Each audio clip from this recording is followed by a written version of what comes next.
Rangapani station के पास गुरुवार सुबह एक दर्दनाक हादसा हुआ जिसमें सिलीगुड़ी के मशहूर वकील अरुण मिश्रा की ट्रेन से टकराकर मौत हो गई।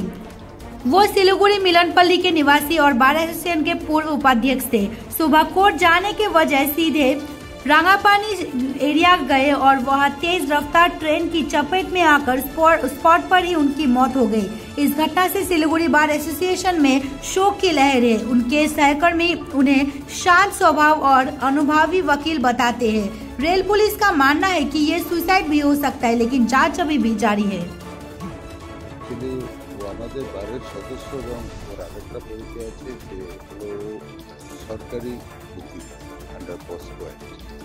আমরা সকালে খবরটা পাই, ন্যাচারালি আমরা এটা আমাদের ধারণার বাইরে। আমরা খবরটা পেয়ে আমরা স্পটে এসেছি, পুলিশও এসছে। এখন আমরা তো জানি না কি কারণটা কী, কিন্তু কারেন্টলি উনি সুসাইড করবেন এরকম কোনো তথ্য আমাদের কাছে নেই। কারণ আমি স্পেশালি ওনার সাথে 24 ঘন্টায় থাকি বলতে গেলে। আমি খুব ফ্রেন্ড।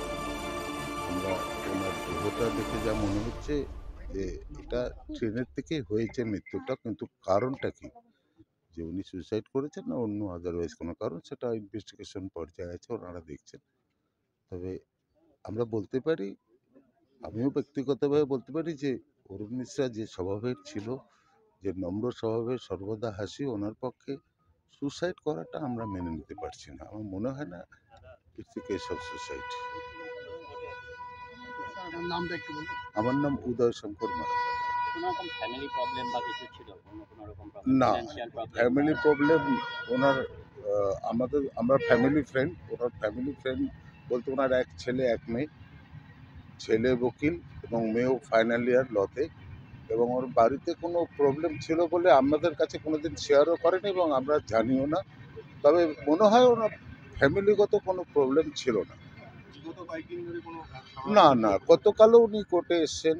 আমরা 5টা অবধি কোর্টে একসাথে সবাই আড্ডা মেরেছি, যেরকম বন্ধুবান্ধবরা থাকি সেরকম করেছি।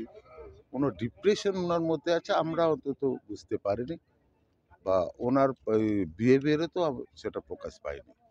সুতরাং ওই জন্য আমরা খুব ধন্দে আছি যে উনি কি সুসাইড করতে পারেন।